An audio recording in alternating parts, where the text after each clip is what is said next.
Hey friends, this new Root Rider Minion Prince army is really working wonders for me. I want to take some time, break down the attack strategy, show you a replay, and then go out into Legends League and do some attacks. So let's just get right into the video.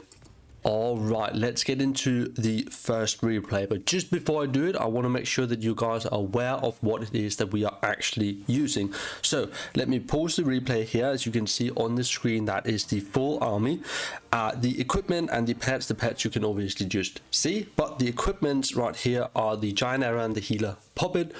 The main reason why this is working, or this is the equipment you're using for Legends League, is actually invis towers. If you are doing war attacks, you can switch out for the magic mirror if you prefer that, and there are no invis towers. So quick note, just that.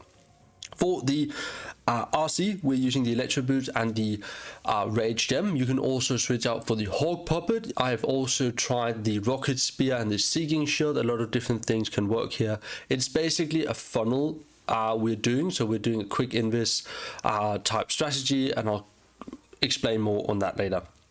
The warden's just healing term, and then the minion prince, we've switched out the king for the minion prince, and we're using the henchman puppet and the orb. The orb is default. Sometimes you can use the metal pans if you are using the minion prince differently on a flank or something like that, and having him take less damage for, like, is it 15 seconds, can be really good. But regardless, this is what we're using. Let's get into the attack. So we approach this base by actually wanting to funnel one side so that we can send Root Riders in from the other side, and then Queen and the Siege Barracks on the opposite side of everything else. We kind of check out this base, and it's there's a lot of stacked places and a lot of entry points, but we go with the left side right here. So we enter in, and we basically just put down the invis spells when it turns 56. So, you know, 256, 246, 236, and so on. That's okay, because you're going to take a little bit of damage, but then you're going to save some on the time where the fox will take over and so forth. So it's okay to take a little bit of damage, spreading it out between the invis spells and the fox taking over. So you'll see that happening right here. Just zooming in, you see we just take a little bit of damage. Mega bomb is going off. Take a little bit of damage again, and the fox goes invisible. And then we're going to take just a little bit of damage once again, and we put down the invis spell. And then we're going to take just a tiny bit of damage, and we go invis once again. So that's just the cycle that we're doing, and we're basically just clearing a path for the Root Riders to enter from. We recall right here, and let me zoom out for you guys, and we want to have the queen on the opposite side. I forgot to bring a poison. I actually have no clan castle troops and no clan castle spells, nothing like that in this army. So it's a really powerful army. We put down the skeleton spells to start tanking the monolith, and then basically just pop every single troop into the base right here. And we see that they are struggling on the right side, so we put some extra barbarians to help the queen. Early warden ability right here. I didn't feel like using the minion prince ability. He was kind of, you know, the direction was not really that good, but we used it just afterwards right here, as you see. Then it's basically just about taking down the core. We rage up. The minion prince raged up bonkers, guys. It's insane. It's actually absolutely ridiculous the damage output he will do.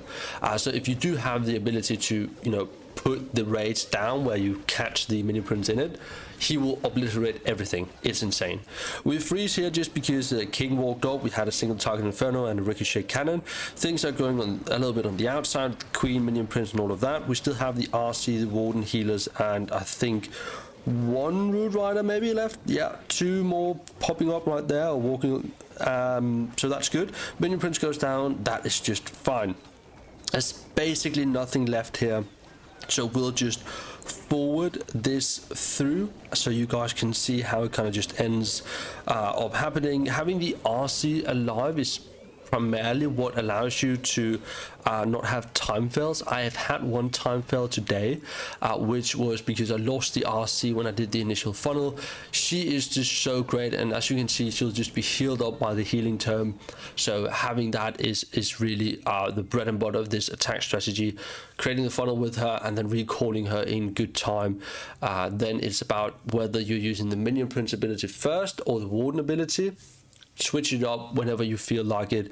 Having these skeletons spell in either on the queen side or on the root rider side is actually really good, because that will do the initial tanking of any monoliths, ricochet cannons and so forth. So that's a quick tip, but let's jump into some live attacks. All right, let's go out and do some attacks, guys. Oh wow, this is actually my base, meaning General X's base, but you know, I'm using this base. Ooh, where do we want to enter from? I've actually not attacked my own base with this army, which is hilarious, because why haven't I done, like, it's weird I haven't done that. Okay, so wizard tower on that side. A lot of damage on that. We could rage there. Let's go in from the bottom side right here on that wizard tower, and we'll actually invis it. There we go. Cool. And the aura will take it down. Then we'll go for the multi-archer tower. That works. Then I'll invis on top. That was a early invis, so we are going to receive some damage here. That was poorly timed on my part. It is funneling just fine. Well, the fox is dead. I do want to get this. I did some miscalculations just there, which is okay. We can handle that. Let's put some barbs down, then the queen going through there, and then all of that in there. I forgot about this section over here, but let's just get things moving. I'm going to use an early warden ability because I kind of just stumbled my stuff around. I didn't really catch the thing I wanted to catch in there, but that is okay. We will do an early poison right there, and then we'll use the minion prince ability and a rage, an aggressive rage that is. The queen will go down, which is really not that good, but we will manage. I actually freeze on the right side just to see if I can get things to move in. Then I'm going to do a defensive rage right there, so once the healers move forward, they will help out. Is the RCB in time? Can I freeze in time? I barely got it. I'll use her ability instead. The right side here, we didn't get down. I was hoping the Valkyries would go in there, which is why I froze early. Let's put down 2 archers for cleanup and a barbarian and a minion on top, just for time purposes, guys. That's why I did it right there. Minion prince is still alive with the phoenix, so he will take care of the entire left side. RC queens, a root rider and some other stuff is heading towards that last compartment with defenses in, and we have the 3-star. Thankfully, it would have been kind of embarrassing if I didn't 3-star my own base, the base I'm using myself, that is. But yeah, all credit goes to General X for that base. I'm not going to take credit for that. Okay, that is awesome. First 3-star. The attack strategy is not that simple anymore.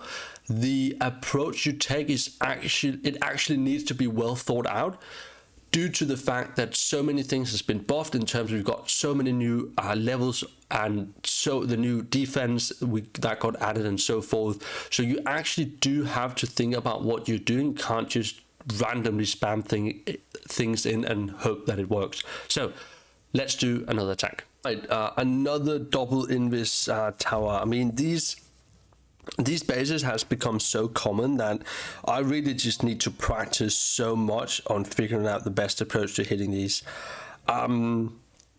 I'm honestly thinking that I'm just going to see if I can get straight in towards that monolith. I'm not sure if this will work, but we'll see. Going for the warden there, probably not ideal. Let's pop the ability. We do get the monolith down, which is fantastic. We'll probably get the fire spitter there as well, also an expo. This is going to be a pretty okay. Can we trigger the invis? Maybe. What if I use another invisibility spell right here? Maybe she can walk up. 1, 2, 3. Yep, that is actually just legitimately fantastic. Let's use 2 barbs to kind of make the funnel. Then we'll go in with the root riders right here. Get everything in there immediately. Hopefully that will work. Then we'll have the siege barracks on that side.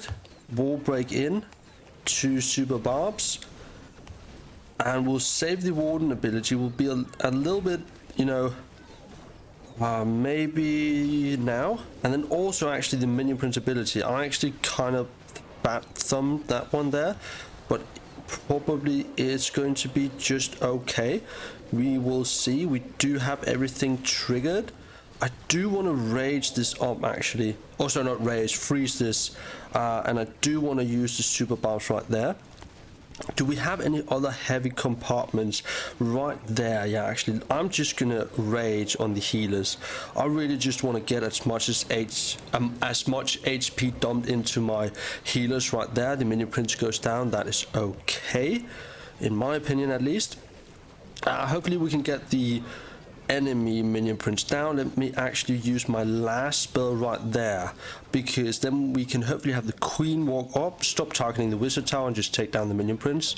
Yeah, that actually really hurt us. That minion prince on defense, guys, it's just insane. If you're currently not using him for defense, go out and change it, because the DPS output that you'll see just from that one change to your base, insane. The king is very good for air armies, or working against air armies, just because he has so much HP, so things will be stuck on him for a long time.